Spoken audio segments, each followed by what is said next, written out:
Chers bien-aimés frères et sœurs, nous vous saluons dans le nom de notre Seigneur et Sauveur Jésus-Christ, celui-là qui s'est livré à la croix pour nous et qui est ressuscité pour nous communiquer la vie céleste afin que nous soyons pleins d'espoir de traverser la mort pour la vie à jamais. À tous ceux qui nous écoutent à travers le monde entier, je veux vous remercier pour vos appréciations, pour vos encouragements, même s'il y a une petite partie, une infime partie qui ne cesse de critiquer pour critiquer et sans rien proposer du tout.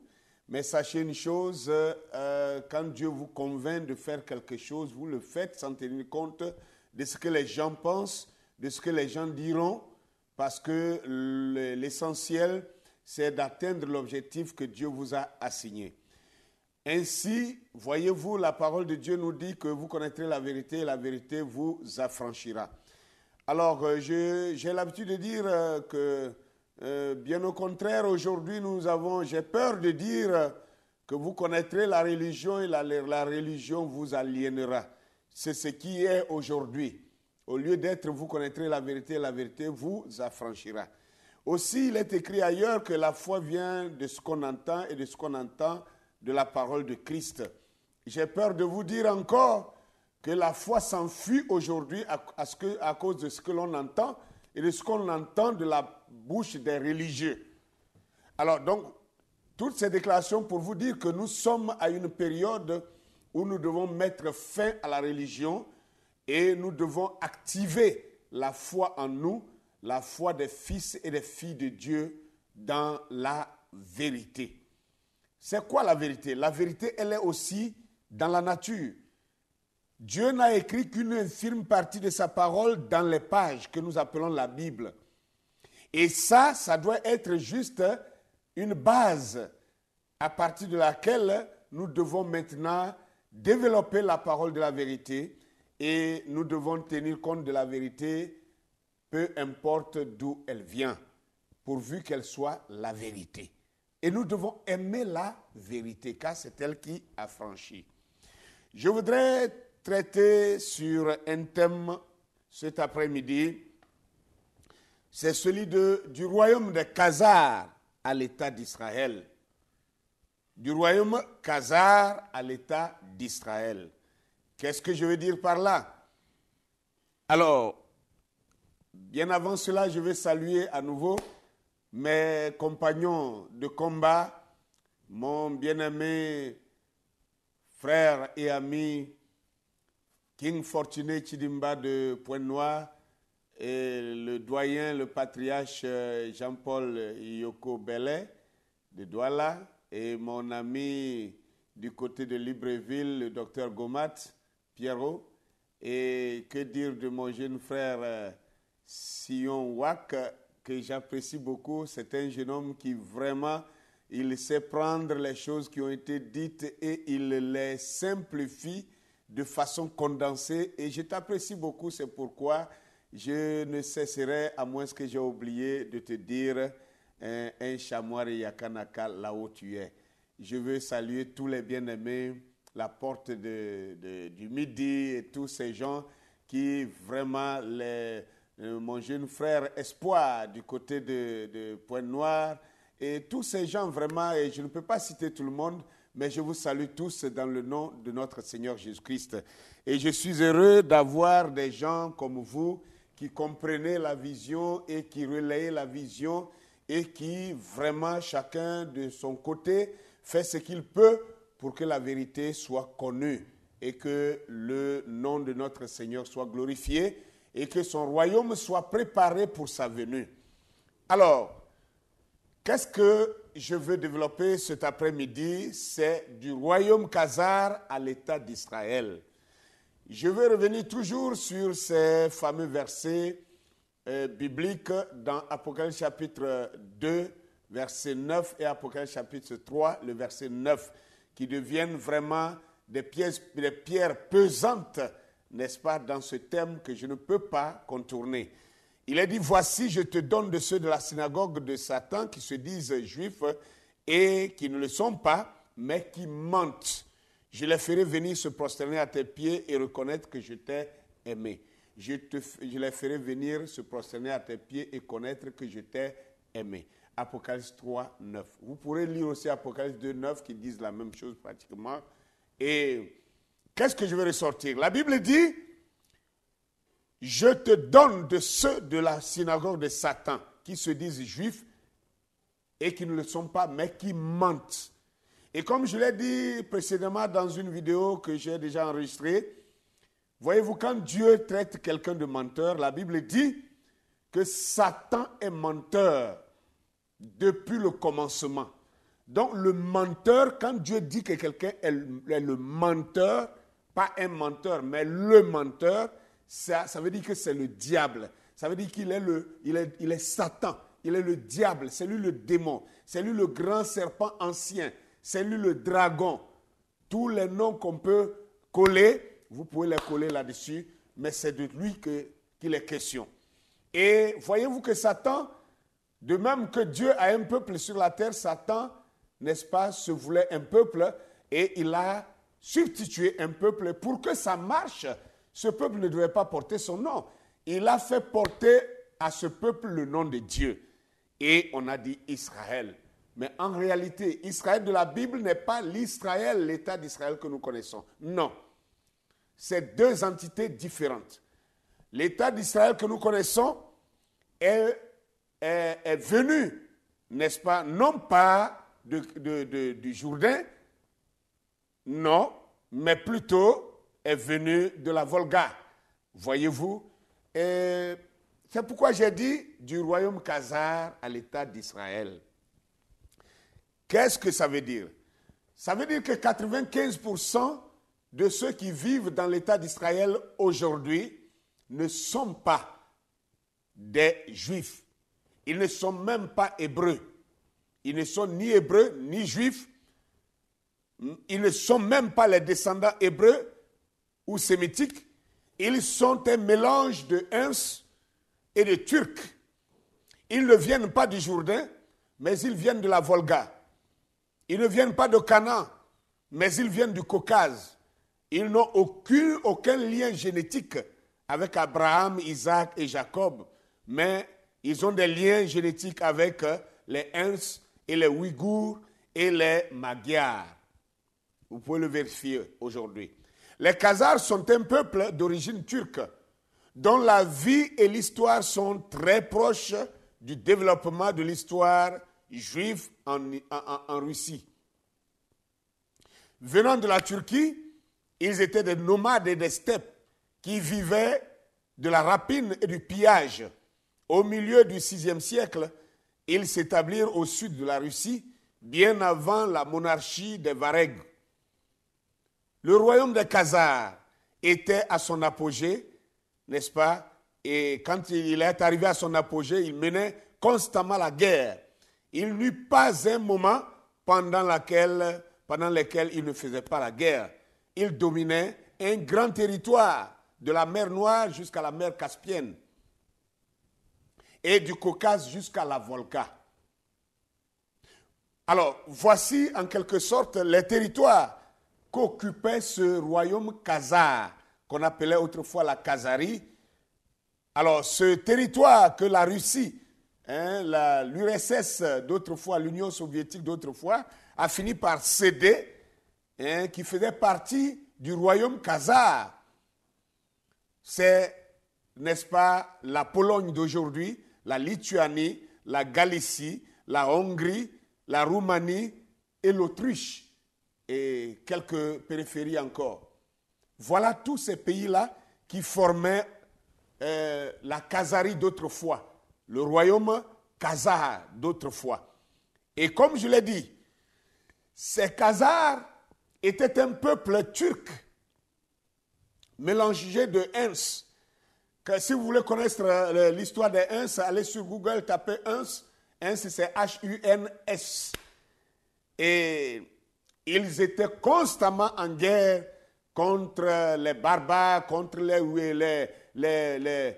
c'était la période des Ostrogoths, des Wisigoths, etc., etc., vous pouvez voir les 10 orteils, n'est-ce pas, de la statue de Nebuchadnezzar. C'est ceux-là qui sont devenus ceux qu'on appelle aujourd'hui l'État d'Israël. Mais ils étaient autrefois un royaume khazar qui était au sud de la Russie, n'est-ce pas? Et voici, je peux vous citer quelques responsables, quelques présidents, quelques personnalités qui sont devenus présidents de l'Union soviétique autrefois, qui sont issus de cet ancien royaume khazar qui a été cassé par les Russes, n'est-ce pas, au Xe et XIe siècle. Vous voyez, vous pouvez trouver des gens comme Lénine, Staline, Khrouchtchev, Gorbatchev, Boris Eltsine, et même le leader d'extrême droite qu'on a appelé Jirinovsky. Tous ces gens-là sont issus, n'est-ce pas, de ce peuple khazar qui avait leur royaume au sud de la Russie entre le VIe siècle et le IXe siècle. Ce peuple, qu'est-ce qu'il faisait? Ils étaient barbares, ils étaient pillards. Leur spécialité était de tuer tous les caravaniers qui traversaient leur territoire et ils tendaient des embuscades pour saisir les gens leurs voisins qui passaient, les Allemands qui étaient leurs voisins et du côté du sud et du côté du nord, les Russes qui étaient leurs voisins également. Et tous ces gens-là qui passaient pour commercer, ils les saisissaient, l'histoire dit, ils les assassinaient et ils prenaient leurs identités. Vous comprenez un peu? Ils usurpaient les identités des gens qu'ils assassinaient pour aller contrôler les biens de ces derniers. Donc, l'usurpation d'identité était l'une des spécialités, des particularités des citoyens de la Khazarie. Donc les Khazars étaient spécialisés dans la tuerie, dans les assassinats et dans, n'est-ce pas, l'usurpation des noms, des identités des personnes riches qu'ils avaient tuées et ils partaient contrôler leurs biens après les avoir tués. Voilà un peu quel genre de peuple étaient ces derniers.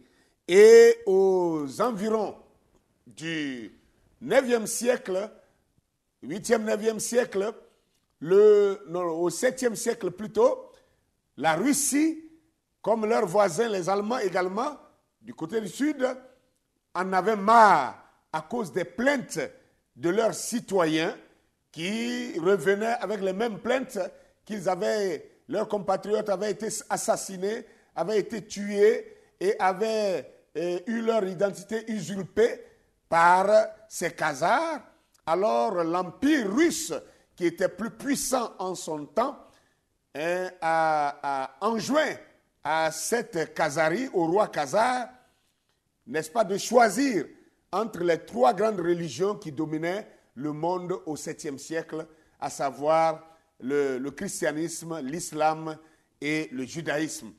Et ils leur ont imposé de choisir l'une de ces 3 religions et d'élever, d'instruire leur peuple, le royaume khazar, dans l'une de ces religions, et afin qu'ils puissent cesser leurs méfaits, leurs méchancetés, leurs crimes qu'ils commettaient et qui étaient devenus figurants parce qu'ils avaient adopté autrefois la religion talmudique babylonienne qui les amenait à immoler leurs enfants au dieu talmudique de Baal, au dieu talmudique de Baal, qui a été appelé plus tard Moloch, qui est appelé longtemps plus tard aujourd'hui Baphomet.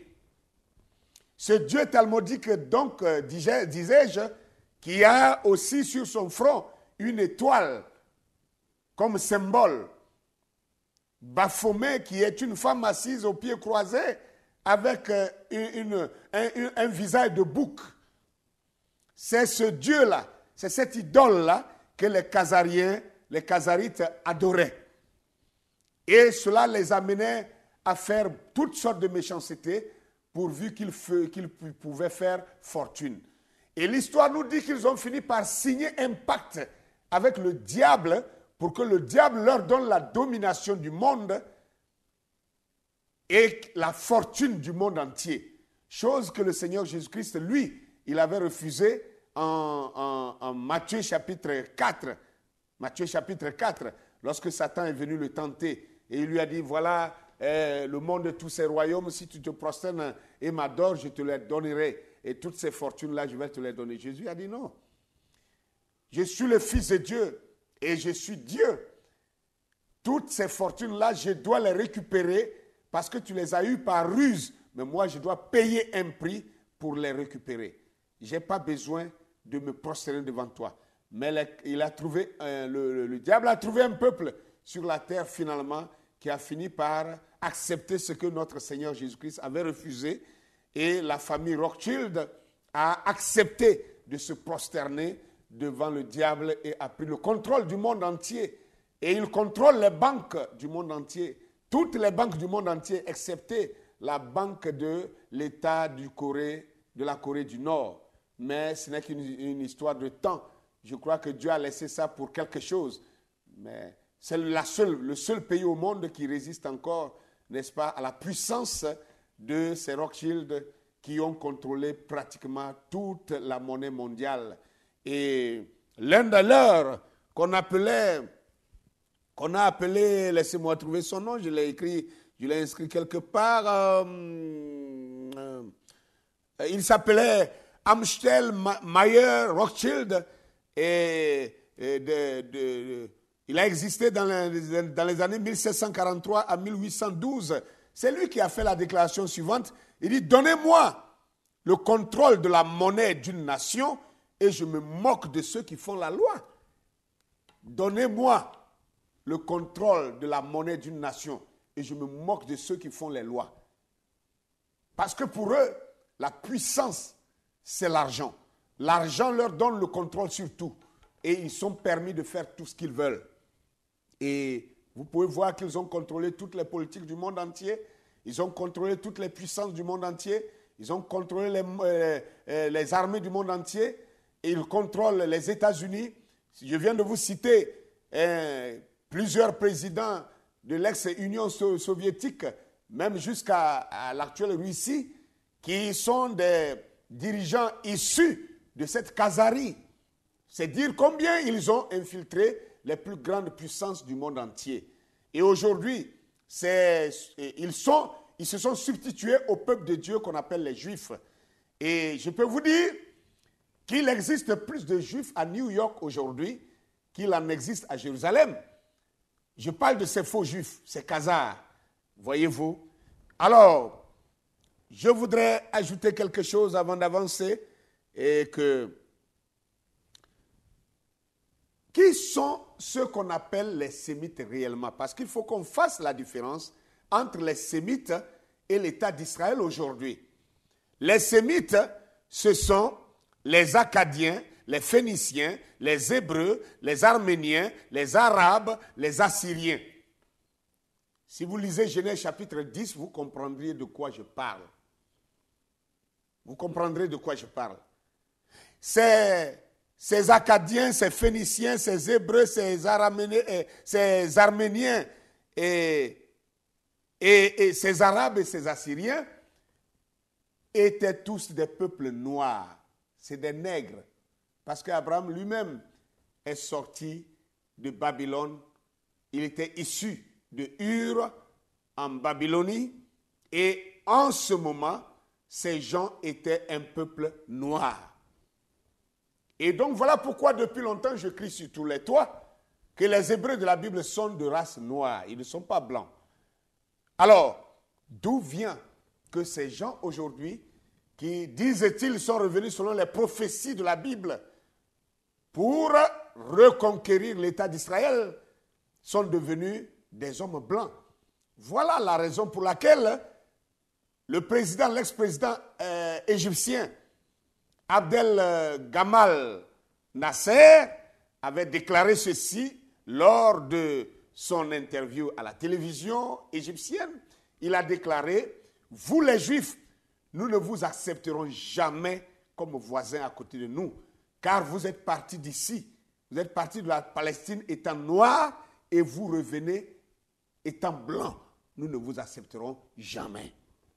Et quelqu'un, un écrivain appelé Albert, comment on l'appelle, Albert Talmadge, non, c'est Arthur Talmadge Albernetti, qui a écrit son livre « A Jew », des Jews et négro, c'est-à-dire le juif est noir. Dans ce livre, il dit bien que les Juifs originaux étaient des hommes de taille courte et de longue tête et très noirs. Il le dit. Voyez-vous? Alors, voyez que c'est ce peuple de l'ex-empire khazarite, l'ex-royaume khazar, qui ont reçu l'injonction des Russes de choisir une religion afin de cesser leur méchanceté. Autrefois, il y avait ces trois religions qui leur ont été proposées, le christianisme, l'islam ou alors le judaïsme. Ils ont choisi le judaïsme et ils ont trouvé que le judaïsme était plus proche du talmudisme babylonien qu'ils pratiquaient déjà. Et ils ont choisi le judaïsme. Et qu'est-ce qu'ils vont faire? Le roi khazar va dire que désormais, il voudrait que leur langue à eux, la langue des Khazars, c'était le Yiddish. La langue des Khazars était le Yiddish. Il a demandé désormais que la langue des Khazars soit écrite avec l'alphabet judaïque, du moins hébreu, avec l'alphabet hébraïque. Donc, le Yiddish a été écrit désormais avec la langue et avec l'alphabet hébraïque. Donc, on écrit le Yiddish en hébreu. Alors, ils parlent cette langue Yiddish, mais écrit en hébreu. C'est comme si tu écrivais ta propre langue avec l'alphabet français. C'est ce que nous faisons d'ailleurs, nous, en Afrique française, Afrique francophone. Nous écrivons nos langues baoulé, agni, bété, lingala, on l'écrit avec l'alphabet français. Mais ce n'est pas autant du français. Il en est de même avec le yiddish. Ils ont adopté l'alphabet hébraïque pour écrire le yiddish. Et aujourd'hui, beaucoup de personnes sont trompées largement à cause de ces choses. Et en 1948, l'ONU, qui est une institution satanique et diabolique, c'est par cette grosse institution que le diable contrôle le monde entier. Quand le Seigneur Jésus-Christ avait déclaré que le monde entier est sous la puissance du malin, il voyait cette institution diabolico-satanique qui serait mise en place. Et c'est ceux-là qui ont décidé, n'est-ce pas, de prendre un territoire autrefois sous mandat britannique en Palestine. Ils ont découpé ce territoire pour donner à ces Yiddish, à ces Khazars, qui autrefois avaient choisi le judaïsme et qui n'ont pas tenu. Ils ont pratiqué cela, mais ils n'ont pas laissé leur pratique talmudiste babylonien. Et cela ne les a pas changés. Et finalement, la Russie en avait marre. L'Union soviétique, autrefois, la Russie en avait marre et a décidé de les envahir pour les détruire. Et comment on les appelle, les espions khazars ont reçu l'information et ils ont soufflé au roi khazar, et le roi et toute sa famille, avec tous les grands dignitaires du royaume khazar, ils ont pris la fuite. Et certains se sont cachés en Allemagne, en Ukraine. Autrefois, l'Ukraine même faisait partie du territoire khazar. Et ils se sont dispersés en Europe et en Russie. Et c'est comme ça que la Russie a arrêté son programme, son projet d'envahir la Khazarie. C'est ainsi que le royaume khazar au Xe siècle va se disloquer. Et ces dignitaires vont se disperser dans tout le monde entier et particulièrement dans les États les plus puissants. Voyez-vous? Et ils ont gardé cette pratique. Et c'est ceux-là, maintenant, qui vont susciter la révolution bolchevique pour essayer d'affaiblir la Russie et ainsi d'en prendre contrôle. Et je crois que plus ou moins, ça marchait pour eux, puisque finalement, ils sont devenus les contrôleurs n'est-ce pas, les dirigeants de cette Russie plus tard. Voyez-vous? Et c'est ceux-là, voyez-vous, au cours de la Deuxième Guerre mondiale, qui vont orchestrer une machination pour faire croire qu'ils ont été massacrés et qu'ils avaient besoin d'un territoire. Et on les a balancés en Palestine pour créer le nouvel État appelé l'État d'Israël. Voilà pourquoi j'ai dit du royaume khazar à l'État d'Israël. Maintenant, je ne voudrais pas être si long. C'est pourquoi je voudrais vous donner pour preuve, pour que vous compreniez que ça confirme ce que je suis en train de dire. Cela obéit à Apocalypse chapitre 9. Apocalypse chapitre 3, 9, qui nous a déjà dit: voici, je te donne de ceux de la synagogue de Satan qui se disent juifs et qui ne le sont pas, mais qui mentent. Ils mentent, c'est des menteurs. Ce n'est pas le peuple hébraïque. Ce n'est pas le peuple élu de Dieu. Ils sont un substitut. Et malheureusement, les chrétiens sont tombés dans le panneau. Tout le monde passe son temps à bénir ce peuple, ce faux peuple khazar, érigé en État d'Israël. Et des églises cotisent de l'argent, des milliards, pour envoyer à ce faux peuple. Et regardez ce qui va se passer. Selon 2 Thessaloniciens chapitre 2, du verset 1 jusqu'au verset 12, vous allez voir que ces gens-là, ils sont en train de préparer la reconstruction du 3e temple juif, disent-ils. Mais que vont-ils faire dans ce temple-là? L'apôtre Paul nous a déjà dit que Christ a été immolé une seule fois pour nous tous. Et quiconque immole encore un animal, il rend ainsi la mort de Christ vaine. Ils sont en train de reconstruire le 3e temple pour restaurer le sacrifice des animaux, le sacrifice du sang qui annule la mort du Christ. Ceux-là, ce sont les antichrists.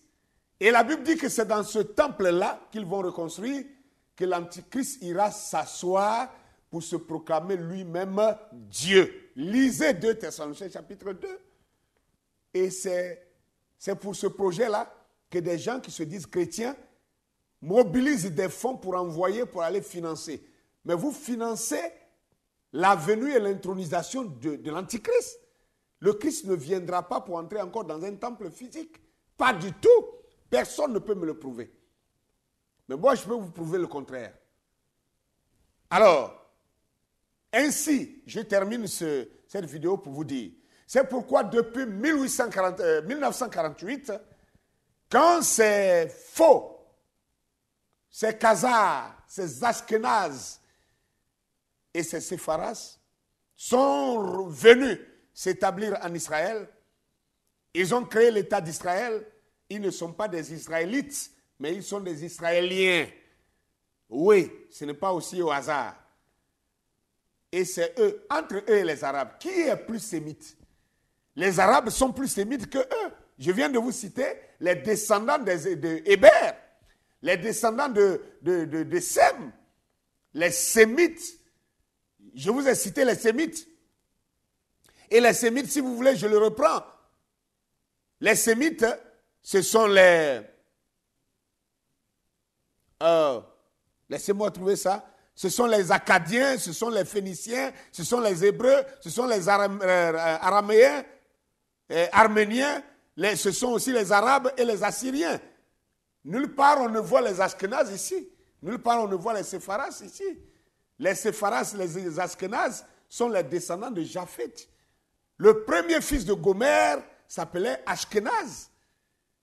Et Gomer est fils de Japheth. Donc le fils de Japheth, c'est Gomer. Le fils de Gomer, c'est Ashkénaz. Les Ashkénazes ne sont pas de la lignée de Sem. Donc ils ne sont pas sémites. Alors pourquoi nous choisissons les théories religieuses au lieu de la vérité? Ou alors nous croyons la vérité, ou alors nous laissons tomber la vérité. N'embrouillons pas les gens qui veulent connaître la vérité. C'est pourquoi, depuis la création de l'État d'Israël en 1948, le premier président, voyez-vous, il s'appelait David Ben Gourion, et David Ben Gourion est né en 1886 à Plansk. Plansk, c'est en Pologne. Et de son vrai nom, c'est David Green. C'est un nom allemand. Et il est polonais. Voyez-vous, ce n'est pas un juif, ce n'est pas un sémite. Voyez-vous, avant David Ben Gourion, il y a eu Lévi Estol. Lévi Estol qui est né en 1995 à Kiev, en actuelle Ukraine. De son vrai nom, Lévi Shkolnik. Lévi Shkolnik, il est né en Russie. C'est un Russe. Voyez-vous que c'est toujours les mêmes Khazars, là, comme je vous l'ai dit. Leur origine, là, c'est de là-bas ils viennent. Avant lui aussi, il y a eu un qui a été un président par intérim en 1969. Il s'appelait Yigal Allon. Yigal Allon est né en 1918 à Krantambor. À Krantambor, un village fondé en 1901, n'est-ce pas? Et son vrai nom, c'était Peïkovitch. Peïkovitch. Chacun d'eux a un vrai nom et un faux nom. Voyez-vous? Et il est né en Biélorussie. C'est l'actuelle Pologne. Voilà. Et avant lui aussi, il y a eu en 1969, de 1969 à 1974, il y a eu Golda Meir.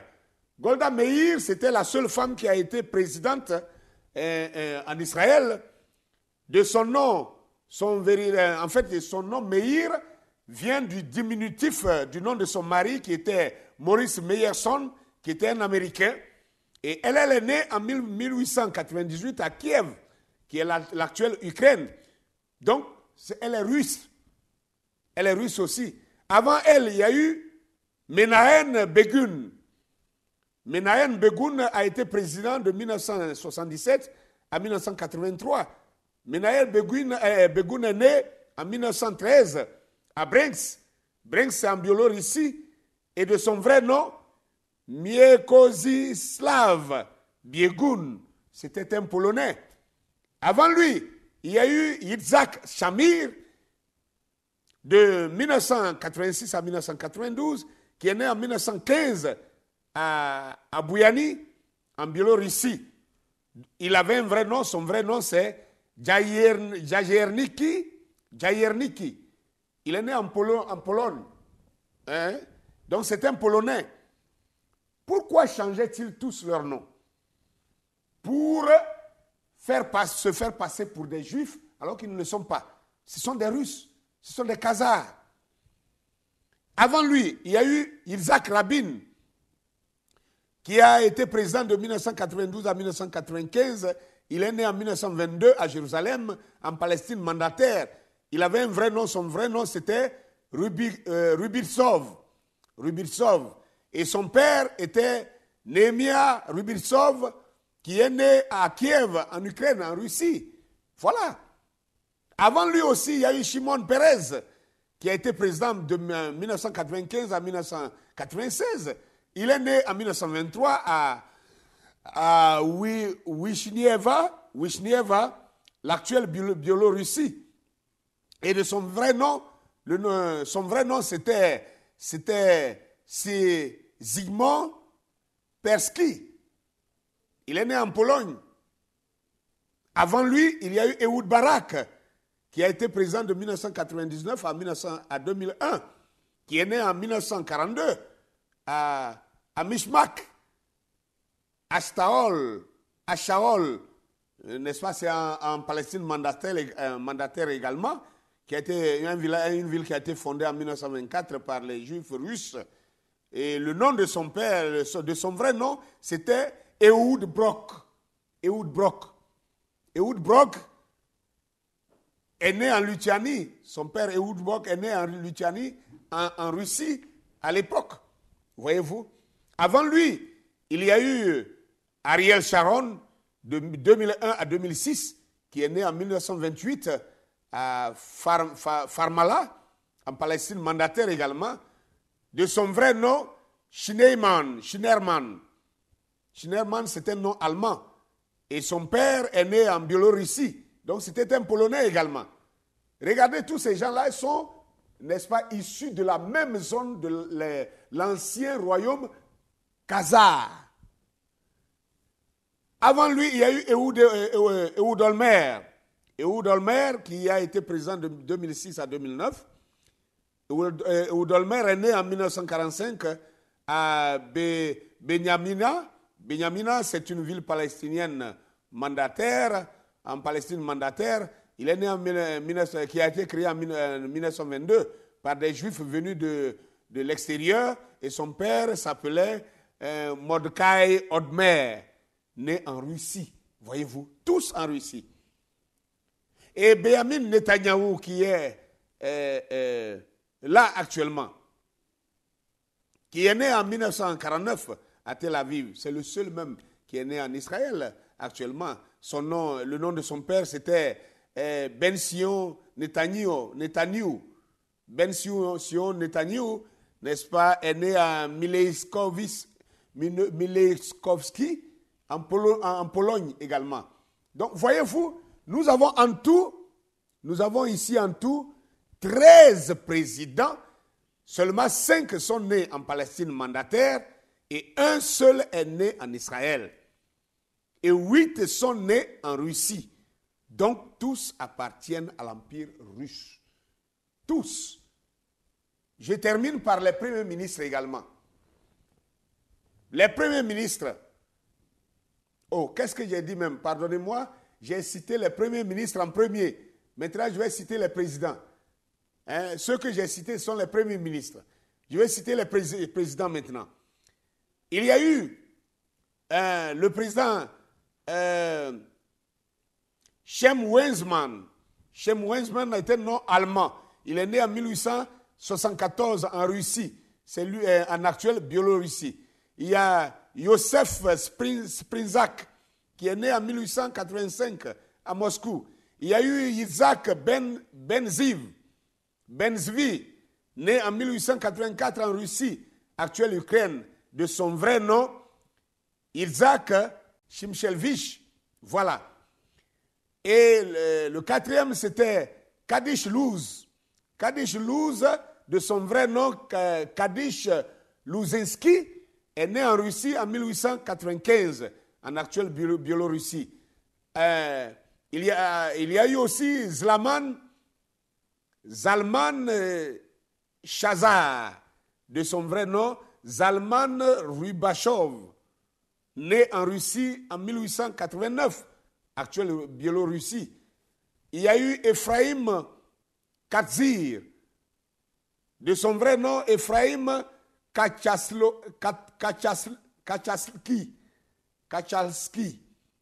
né en Russie en 1816, actuelle Ukraine.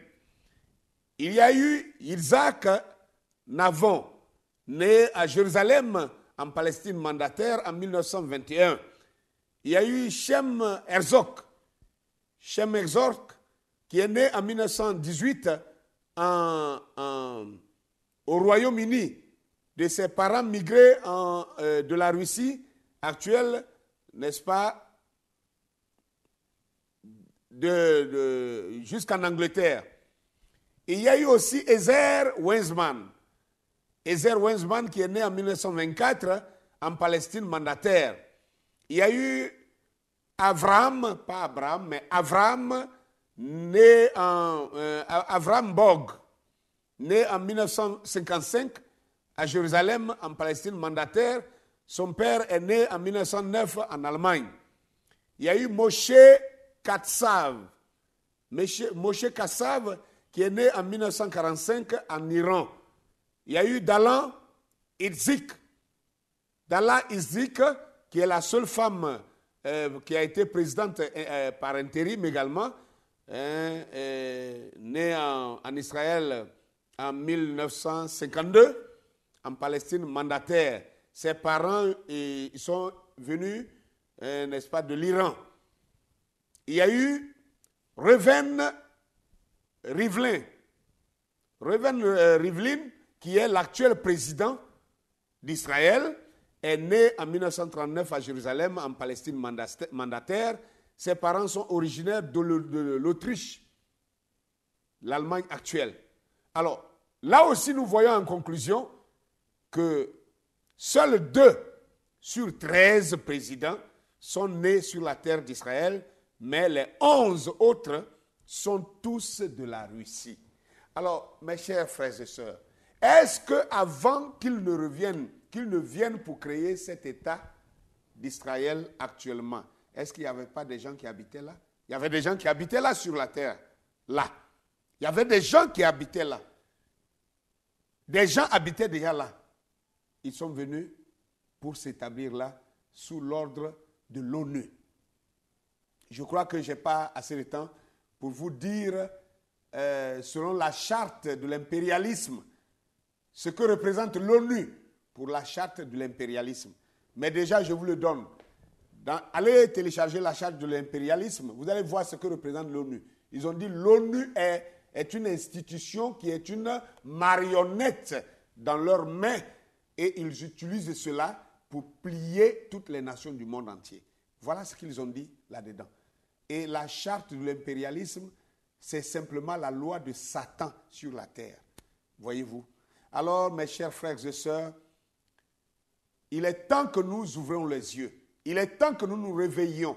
Il est temps que nous puissions mettre la différence entre les Hébreux de la Bible, qui sont eux sémites, abrahamiques, qui sont jacobins, qui sont isakiens, qui sont noirs, de la race noire. Ils demeurent noirs jusqu'aujourd'hui. C'est pourquoi la Bible dit dans Séphonie chapitre 3, 10, d'au-delà des fleuves de l'Éthiopie, mes adorateurs, mes dispersés m'apporteront des offrandes. Donc au temps de la fin, Dieu a dit que ces dispersés seront au-delà des fleuves de l'Éthiopie. Et d'au-delà des fleuves de l'Éthiopie, quand vous êtes en Orient, que vous regardez vers l'Éthiopie, au-delà des fleuves de l'Éthiopie, vous tombez pleinement en Afrique centrale. Et voilà pourquoi il y a plein d'Hébreux en Afrique centrale, en Afrique du Sud et en Afrique de l'Ouest, en Afrique subsaharienne. Voici la vérité. Les vrais Israélites, le vrai Israël se trouve actuellement en Afrique ici. Et Israël est de la peau noire. Ceux qui passent leur temps à dire qu'Israël soit noir ou blanc, cela ajoute quoi à notre foi? Vous êtes en danger. Vous êtes vraiment en danger. Parce que c'est vous qui soutenez la construction du 3e temple qui va introniser l'Antichrist sur la terre des hommes. Écoutez ce rabbin-là qui va vous dire leur Messie qu'ils attendent là, le Messie qui va revenir selon eux, selon les judaïstes, selon ces faux juifs blancs qui sont assis dans l'État d'Israël actuellement. Ils attendent un Messie d'après eux. Écoutez, regardez ce qu'il dit. Ils attendent toujours un autre Messie. Nous savons que cet autre Messie qui arrive, c'est l'Antéchrist. À quoi ressemble un Messie juif? Un roi très puissant qui permettra d'établir la paix et la bonne volonté sur la terre. Vous devez être en mesure d'établir la paix. La paix dans le monde? La paix mondiale. Lorsque le véritable Messie fera son apparition d'une façon tellement spectaculaire qu'il ne pourra pas être nié, alors tout le monde reconnaîtra qu'il est le vrai Messie. Dans le monde entier. Le monde entier, même les non-juifs, parce qu'ils attendent tous impatiemment le Messie. Donc, quand le Messie arrive, vous me dites que le monde entier croira en lui? Oui, le monde entier, parce que son objectif sera d'amener le monde entier à la bonne observance. Toutes les nations afflueront vers Jérusalem pour apprendre de lui. Il initiera une période de paix dans le monde. Le Messie aura un formidable charisme avec de grandes connaissances et capacités d'éloquence. Il sera également un grand guerrier. Il sera le défenseur des Juifs et il vaincra tous leurs ennemis de manière permanente.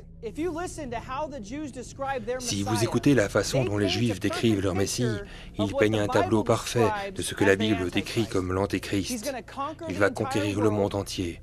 Il va apporter la paix par la guerre. Il sera cru de toutes les religions dans le monde.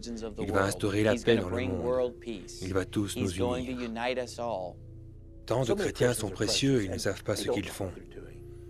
J'étais à une conférence sur la prophétie en Floride et une dame m'a approché. Elle portait l'étoile de David. Je lui ai demandé pourquoi elle portait ça et elle me dit « Oh, eh bien, c'est si important que nous montrions notre soutien pour Israël. » J'ai dit « Comment montrez-vous votre soutien pour Israël ?» Elle dit « Je donne chaque mois de l'argent au Temple Mount Foundation. » Eh bien, c'est un groupe juif, et je dis « Ne savez-vous pas que le deuxième épître aux Thessaloniciens, chapitre 2, dit que l'Antéchrist ira dans ce temple se déclarer Dieu et au-dessus de tout autre Dieu ?» Elle dit « Eh bien, je pense juste que j'aide à accomplir la prophétie biblique. » J'ai dit, c'est vrai, vous aidez l'Antéchrist à venir. Qui voudrait faire ça? Il est en train de décrire un homme qui va venir de la terre et qui sera très intelligent et qui va instituer, n'est-ce pas, une loi sur la terre, qui va faire ci, qui va faire. Écoutez-le. Et vous allez juger vous-même. Si cela n'est pas important de savoir si Israël de la Bible est blanc ou noir, si les Hébreux de la Bible sont blancs ou noirs, si Jésus, notre Sauveur, était de peau noire ou blanche, vous-même, vous allez tirer vos conclusions. Alors que Dieu vous bénisse. Voilà ce que j'avais voulu partager avec vous en ce jour et à très bientôt.